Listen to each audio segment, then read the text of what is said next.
Before the Russia-Ukraine war, everything was good for Europe, and it has good relation with Vladimir Putin. European countries used to buy crude oil and natural gas from the Russian Federation, and used to maintain a decent relation with China, but things suddenly changed when Russia invaded Ukraine, and from there the decline of Europe started. Economic hardship inflation started, and let's conclude in the further video that how Europe dig its own grave.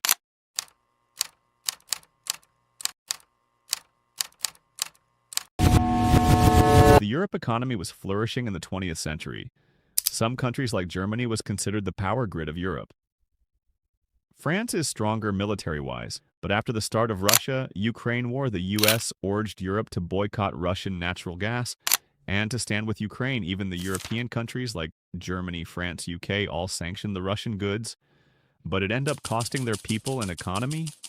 Europe used to get cheap natural gas and crude oil from Russia, but after the sanction, they used to buy this from other countries by paying much higher price, which lead to spending more money on buying crude oil. For example, UK, whose economy was already not performing well, took a massive dent by spending more on crude oil, and this lead to increasing taxation which directly affect the citizen and the middle-class household. And this was not only happening in UK, it was spreading slowly to every European country like a virus. And this virus of energy crisis, which leaves a dent on the Europe economy, and if any country which have suffered the most from this energy crisis, it's definitely Germany. In Ukraine, Russia launching a broad new attack using missiles and drones. Why is Germany's economy crumbling? Germany, which was once considered the power grid of Europe, the strongest economy is falling apart. The industrial sector, heavily reliant on affordable energy, faced production challenges. High energy costs rendered German products less competitive globally. Even the automobile sector was hit by this, and big German automobile company like Volkswagen shuts their plant, leading to reduced exports and economic contraction. The chemical industry in particular struggled with increased operational costs, resulting in plant closures and job losses. Policy decisions, such as the phase-out of nuclear energy, further strained the energy supply, increasing dependence on fossil fuels. Despite efforts to transition to renewable energy, bureaucratic hurdles impeded rapid adoption, leaving a gap in the energy mix. Germany being heavily dependent on Russia for their energy, but still Germany policymakers choose to be all out against the Russians, which eventually affect the citizen, the middle-class household of Germany. And this leads to recession, economic crises, and increased taxation. And this policy of boycotting cheap natural gas and crude oil will haunt the German people for years. You might think that Wyatt would hurt the economy if we just spend much more on just one thing. Well, it's not that easy as it looks. The budget for everything is fixed. Where to spend more, where to spend less. If the government spend more chunk of money in single thing, the balance gets disturbed, and this lead to having less money to spend on the other thing, like healthcare, education, infrastructure, and creation of job. In these are foundation to have a good economy. If any one of these are compromised, then it lead to inflation and sudden increase in the price of petrol, diesel, and food prices, which will eventually lead to slow GDP growth and won't be able to attract foreign investment. What a good foreign policy, actually. Let's understand this with the example of Germany and India. That Europe's problems are the world's problems, but the world's problems are not Europe's problems. Don't listen to the Americans. Energy ministers will meet at one. They want India to keep buying Russian oil. The threat that I worry the most about vis-a-vis Europe is not Russia, it's not China. What I worry about is the threat from within. When Russia invaded Ukraine, the United States and some Eastern European Union countries, such as Poland and the Baltic states, have been pressuring the bloc to boycott Russian energy exports, but others have refused to join the effort, including Hungary, which is hugely dependent on Russian oil, and Bulgaria. Germany, the continent's largest economy, has been the most prominent opponent of a boycott. It relies on Russia for about 55% of its natural gas, 35% of its oil, and half its coal. Look at this article of CBC from 2022. Germany's employers and unions joined together in opposing an immediate European Union ban on natural gas imports from Russia over its invasion of Ukraine.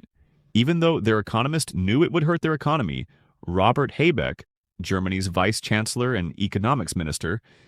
In lengthy post, Mr. Habeck said that even as Germany found alternative sources of energy, it would remain dependent on Russian gas and oil for many months, if not years. And in 2022, March 23rd, speaking on the floor of the Bundestag, the German legislature, a boycott of Russian oil and gas would have severe economic and social consequences in Germany and the rest of Europe.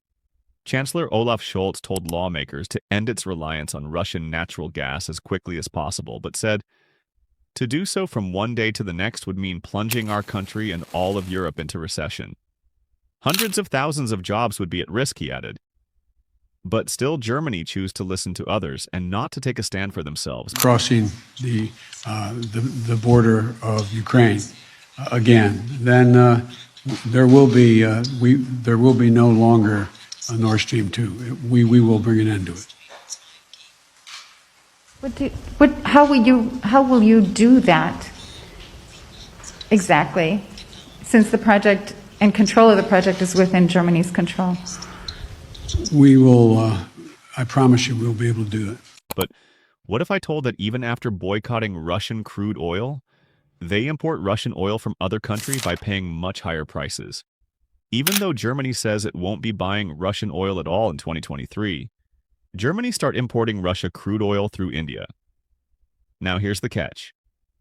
When Europe stand against Russia and sanction their oil and goods, India sees an opportunity in this crisis, and they start importing cheap crude oil from Russia and sell it to Europe at a higher price. And fuels from Russian oil gets backdoor entry into Europe via India. Despite Ukraine war, and some of you may think this is bad, India shouldn't have import crude oil from Russia. Well, I would call it great foreign policy and good economic decision. Well, doing what's in your interest and doing something you benefit from is the best thing a country can do. And this reminds us on the greatest quote of geopolitics said by Patience Johnson, that in politics there's no permanent friend, no permanent enemy, only permanent interest. And this absolutely true. You have to look for your own interest. India look for its interest, because if they haven't done that, they would have been in recession in this, where the actual difference was between India and Germany.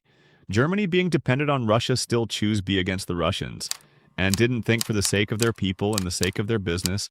They bought same oil from different countries by paying much higher price, and they totally ignored the fact that German will suffer because of this. Whereas India told the world that they cannot afford to boycott Russian oil, they have a large population to maintain, and inflation would increase in their country. And even if they would have sanction or even buy oil from other countries by paying higher price, this would lead to hurting their economy. I think I'm 1/5 of the world's population. I am today the 5th or 6th largest economy in the world. I think I'm entitled to have my own side. I'm entitled to weigh my own interests, make my own choices. And my choices will not be cynical and transactional, but they will be a balance of my values and my interests. There is no country in the world which disregards its interests. So now tell me, if a country like India can take stance for itself, why can't Germany do that?